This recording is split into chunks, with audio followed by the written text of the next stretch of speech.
पुण्य की प्राप्ति के लिए इतनी होड़ क्यों है हम लोगों में? अभी वैकुंठ एकादशी के दिन तिरुपति बालाजी में लाखों लोगों की भीड़ होगी। उसमें बालाजी के दर्शन की इच्छा कम है, वो वैकुंठ द्वार खुला है, उसके अंदर से जाना है, उसकी इच्छा ज्यादा है। क्यों?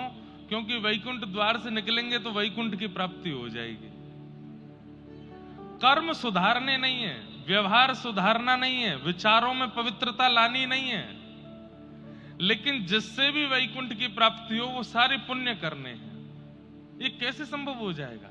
ये तो वही बात हो गई कि बच्चा पढ़ाई नहीं करता, लेकिन प्रिंसिपल को घूस दे करके, डायरेक्टर को पैसे खिला करके और क्लास टीचर को पेरेंट्स के द्वारा फोर्सफुली करवा करके पास हो रहा है।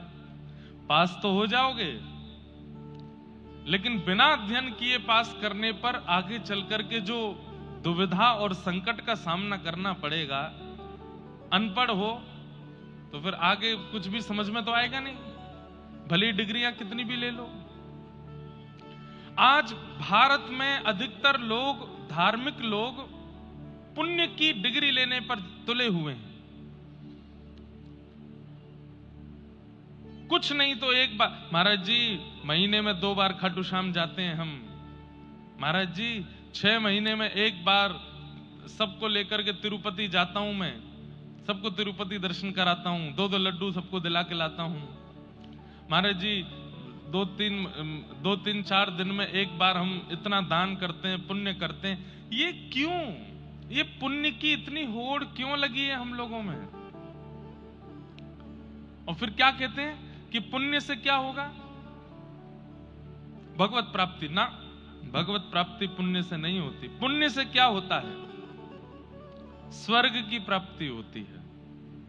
और स्वर्ग क्या है, पुण्य क्या है, इनके बारे में थोड़ा समझो। पुण्य आपके सत्कर्मों के द्वारा कमाया गया एक धन है। पुण्य,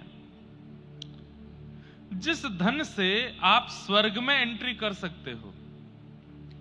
अगर आप भारत का रुपया लेकर के अमेरिका जाओगे तो अमेरिका में आप कुछ नहीं कर पाओगे, आपको अमेरिकन डॉलर रखना पड़ेगा। ऐसे स्वर्ग में रहने के लिए, प्रवेश करने के लिए आपको पुण्य होना आपके पास जरूरी है। पुण्य से स्वर्ग की प्राप्ति होती है।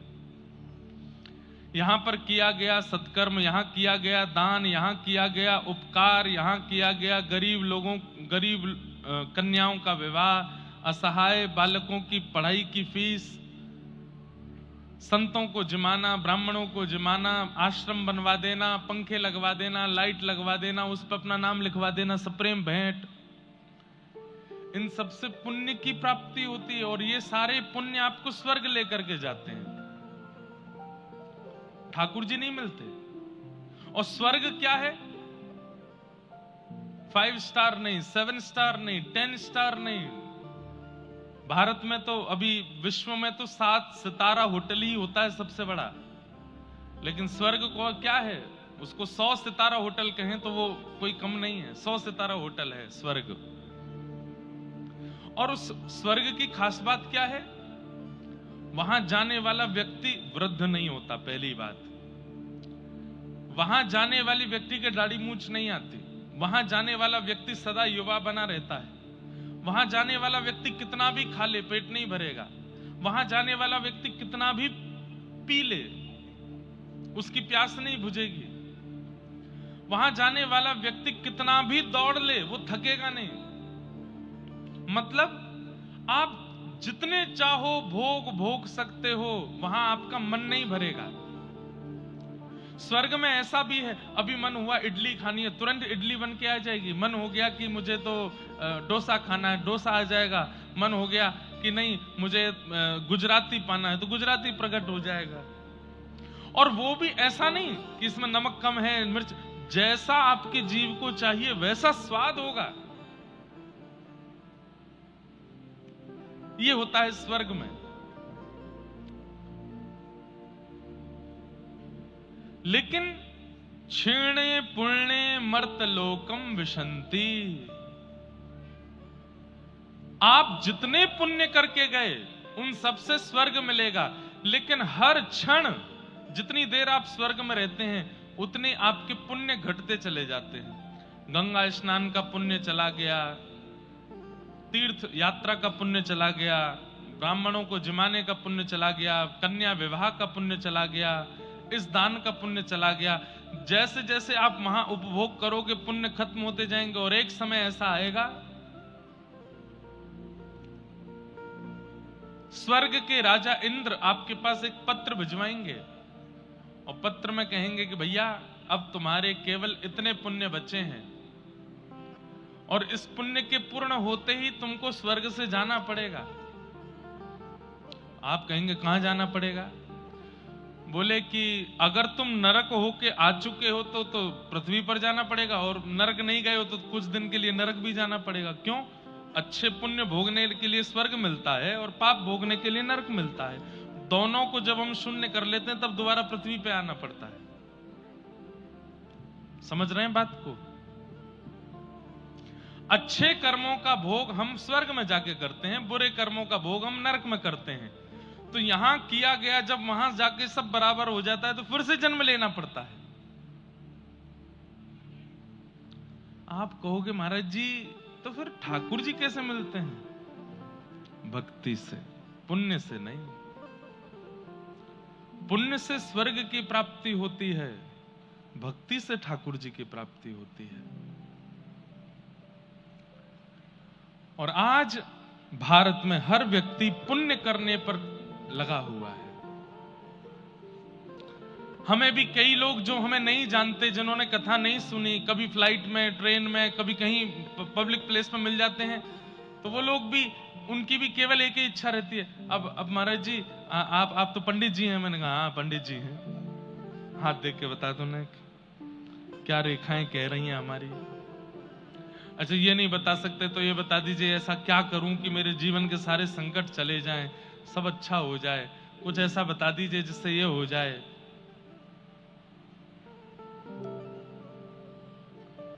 ये पुण्य की कामना में हम इतने लगे क्यों हैं? कथाओं में बताया जाता है कि अपने विचारों को शुद्ध करो, अपने जीवन को शुद्ध बनाओ, अपनी क्रियाओं को, वो नहीं करनी हमें, हम तो वही करेंगे जो हम करते आए हैं। आप तो बस पुण्य के मार्ग बताते चलो। मतलब वो वाली बात हो गई कि कोई वैद्य के पास जाकर के बोला कि मेरे को शुगर है, मैं मीठा नहीं छोड़ सकता, लेकिन आप कोई दवाई बताते जाओ जिससे मेरी शुगर भी कंट्रोल रहे और मैं मीठा भी खा सकूं। दुनिया में ऐसी कोई दवाई नहीं बनी जो आप दवाई भी खाते रहो, मीठा भी खाते रहो, शुगर आपकी स्किप भी ना हो, सब होगा। शुगर को सही करने के लिए तो आपको मीठा छोड़ना ही पड़ेगा, उसके बाद दवाई अपना काम करेगी। पुण्य दवाई है। पुण्य भी काम तब तक नहीं करता जब तक व्यक्ति अपने विचार और कर्मों को शुद्ध नहीं बनाता। रावण रोज शंकर जी का अभिषेक करता है, एवरी डे। रावण का नियम है कि वो जलपान भी नहीं करता जब तक वो शंकर जी की आराधना ना कर ले।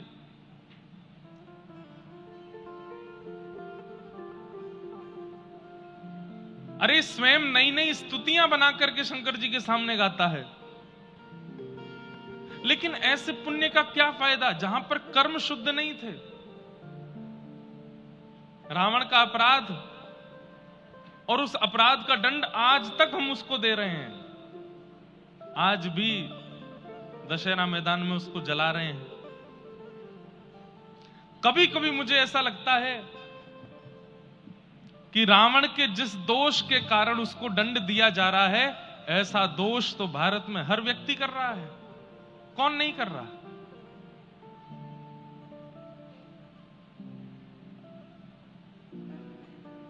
लेकिन क्योंकि रावण की प्रचलित कथा है इसलिए रावण दोषी है, और हमारा सब छुपा हुआ है इसलिए हम दोषी नहीं है। इसलिए भैया पुण्य के पीछे ज्यादा मत भागिए। पुण्य कमाने की इच्छा से तिरुपति बालाजी मत जाइए। पुण्य कमाने की इच्छा से, अब तिरुपति में दर्शन करने जाते हैं तो वहां कई लोग केश दान करते हैं, और केश दान करने के पीछे ऐसा हो ही नहीं सकता कि कोई कारण नहीं है। अकारण कोई केश नहीं दे सकता। वहां पर माताएं बहनें भी केश दान करती हैं, उसके पीछे भी कारण यह है कि उनकी कोई मनोकामना है, उनकी कोई कामना है। कामना या तो पूरी हो जाए तो केश दान करते हैं, या कामना पूरी हो जाए उसकी विनती के लिए केश दान करते हैं। निस्वार्थ भक्ति कर कौन रहा है आज संसार में? कोई भी नहीं। स्वार्थ लाग करहि सब प्रीति, सब स्वार्थी हो गए हैं। इसलिए ठाकुर जी ने भी फिर अपना नियम बदल लिया है। ठाकुर जी भी फिर सोचते हैं कि ठीक है, तुम स्वार्थी हो तो फिर मैं भी अपना व्यवहार स्वार्थ का ही रखूंगा, जैसे को तैसा। तुम स्वार्थ से भजते हो तो जब तक तुम नहीं भजोगे तब तक हम कुछ देंगे भी नहीं, हम भी स्वार्थ से ही तुमको देंगे। पर हम जिन भक्तों के चरित्र सुनते हैं वो स्वार्थी नहीं है, उनका अपना कोई इच्छा नहीं है, वो ठाकुर जी को बस भजने के लिए भजते हैं। हमारी प्रार्थना है, अब पुण्य की इच्छाएं कम करिए भक्ति के भाव से। तिरुपति इसलिए नहीं जाना क्योंकि आज एकादशी है, क्योंकि आज पुण्य मिलेगा, क्योंकि आज ये है, बस जाइए कि बहुत दिन हो गए, अब अवसर मिला है, वेंकटेश भगवान को देख करके आए कि वो ठीक हैं, वो आनंद में हैं, वो प्रसन्न हैं।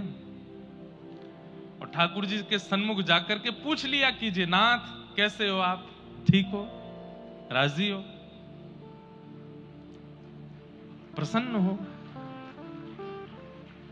पूछ लीजिए। अपनी आंखों के आगे हर व्यक्ति से हम पूछते हैं दिखने वाले को कि आप कैसे हो। कभी प्रकट होते हुए नित्य सूर्य प्रकट होते हैं, कभी पूछा आप कैसे हो। हमारी तो फिर भी छुट्टी होती है, आप तो कभी छुट्टी नहीं लेते, रोज आ जाते हो। सूर्य नारायण भगवान कभी अवकाश नहीं लेते। देवताओं में दो देव ऐसे हैं जिनका कभी अवकाश नहीं होता, एक सूर्य देव, एक पवन देव, ये नित्य रहते हैं और सब जगह इनकी उपस्थिति है। तो भक्ति में प्रविष्ट होइए, पुण्य की इच्छा, पुण्य कर्म कीजिए। मैं भी करता हूं, हवन करता हूं, यज्ञ करता हूं, अनुष्ठान करता हूं, व्रत करता हूं, नियम करता हूं, लेकिन इन सबके पीछे कोई इच्छा नहीं होती। इच्छा केवल एक ही होती है, ठाकुर जी आप राजी रहो, आप प्रसन्न रहो, बस। हमारे पंडित जी कभी संकल्प भी करवाते हैं तो संकल्प में भी कभी कहते हैं कि मांग लीजिए, आपके मन की जो भी इच्छा हो वो मांग लीजिए। हर व्यक्ति उस समय सोच ही लेता है, मेरे पिताजी ठीक हो जाएं, मेरे बच्चे ऐसे हो जाएं, मेरा ये काम बन जाए, मेरा ये हो जाए, वो हो जाए। हर व्यक्ति सोच लेता है संकल्प लेते समय।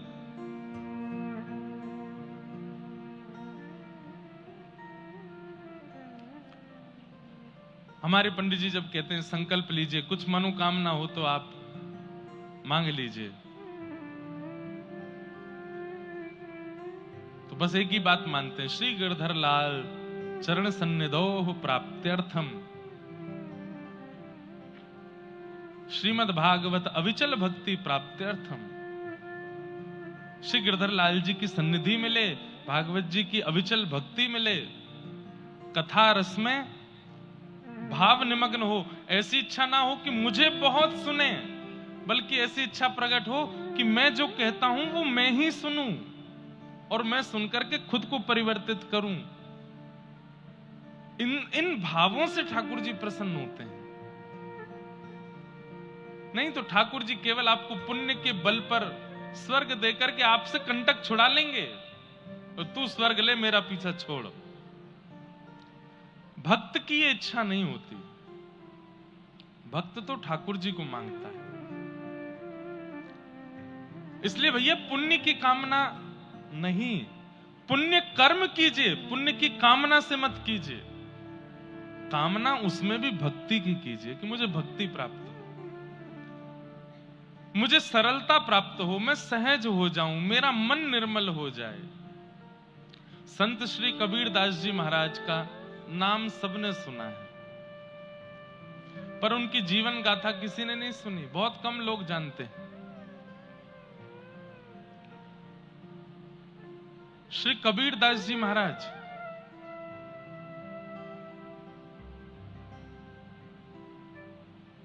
माता पिता के गर्भ से जन्म नहीं हुआ उनका।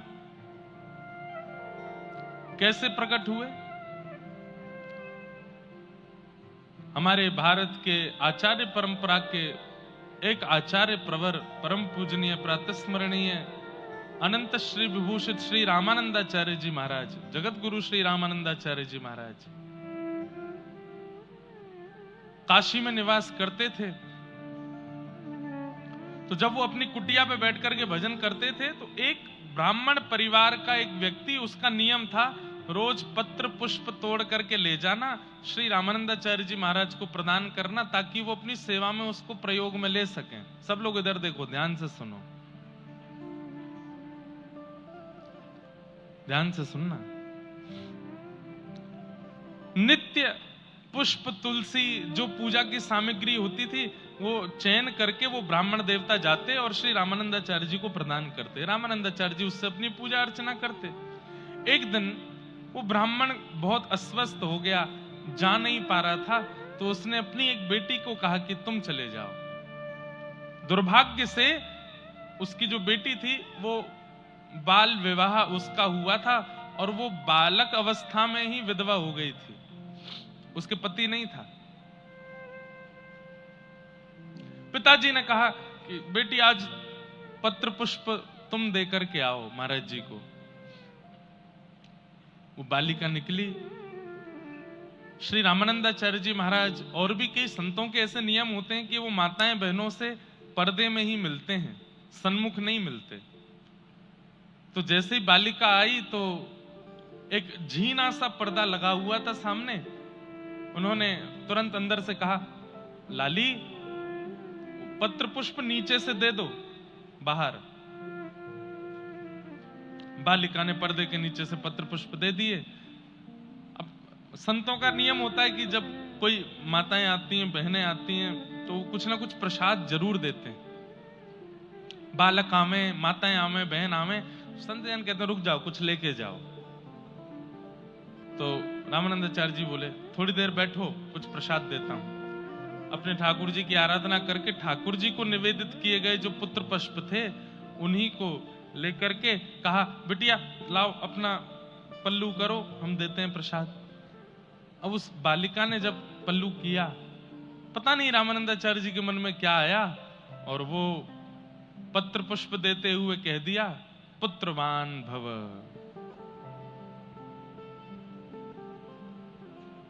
ये आशीर्वाद ग्रहण करते ही वो बालिका तो रोने लगी। बोले तुम रो क्यों रही हो? तो रोते रोते उसने बताया, महाराज जी मैं बाल विधवा हूं, मेरा विवाह हुआ था पर मेरे पति चले गए, और आपने मुझे ऐसा आशीर्वाद दे दिया है कि अब इस आशीर्वाद को ये कैसे फलित होगा, ये कैसे संभव हो सकता है? रामानंदाचार्य जी बोले, हमारे मुख से, हमारे भजन का, हमारे तप का, हमारे वेद अध्ययन का यही फल हमको मिला है कि हमारे मुख से कुछ असत्य नहीं निकल सकता। पता नहीं ठाकुर जी की कौन सी लीला घटने वाली है। पुत्री, अब ये बात निकली है तो पूर्ण तो होगी, तुम्हारे यहां पुत्र तो होगा। वो बालिका तो रोते हुए वहां से भागी अपने वो पल्लू लेकर के, लेकिन रामानंदाचार्य जी बड़ी चिंता में आ गए। ये रामानंदाचार्य जी कौन है बंधुओं? ध्यान से सुनिएगा। जितने भी आचार्य पधारे पृथ्वी पर, वे कोई ना कोई अवतार ही पधारे हैं। दक्षिण भारत में हमारे श्री भाष्यकार शेषावतार रामानुज स्वामी जी महाराज, जिनकी कृपा से आज तिरुपति बालाजी के दर्शन होते हैं, जिनकी कृपा से पद्मनाभ भगवान के दर्शन, जिनकी कृपा से श्री रंगनाथ भगवान के दर्शन होते हैं, ऐसे रामानुज स्वामी जी किनके अवतार हैं? भगवान के शेषनाग, वे ही आचार्य रूप में जीवाचार्य बनकर के पधारे। वे ही त्रेता में लक्ष्मण बने, द्वापर में बलराम बने और कलयुग में श्री रामानुजाचार्य बने। ऐसे ही प्रभु श्री राम उनको भरतलाल जी का आस्वादन करना था, भरतलाल जी के प्रेम का आस्वादन करना था। इसलिए वे कलिकाल में श्री रामानंदाचार्य जी के रूप में प्रकट हुए। कौन? प्रभु श्री राम। तो रामानंदाचार्य जी बड़ी चिंता में बैठे हैं कि ऐसा आशीर्वाद दिया है, अब ये फलित कैसे होगा।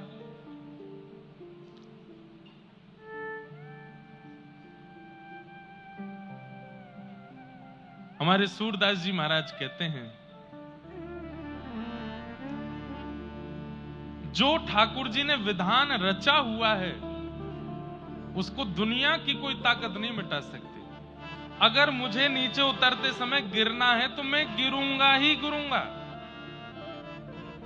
मेरे जीवन में किसी व्यक्ति को आना है, किसी व्यक्ति को मुझसे दूर जाना है तो वो होके ही रहेगा, उसको आप कैसे भी चाह करके टाल नहीं सकते।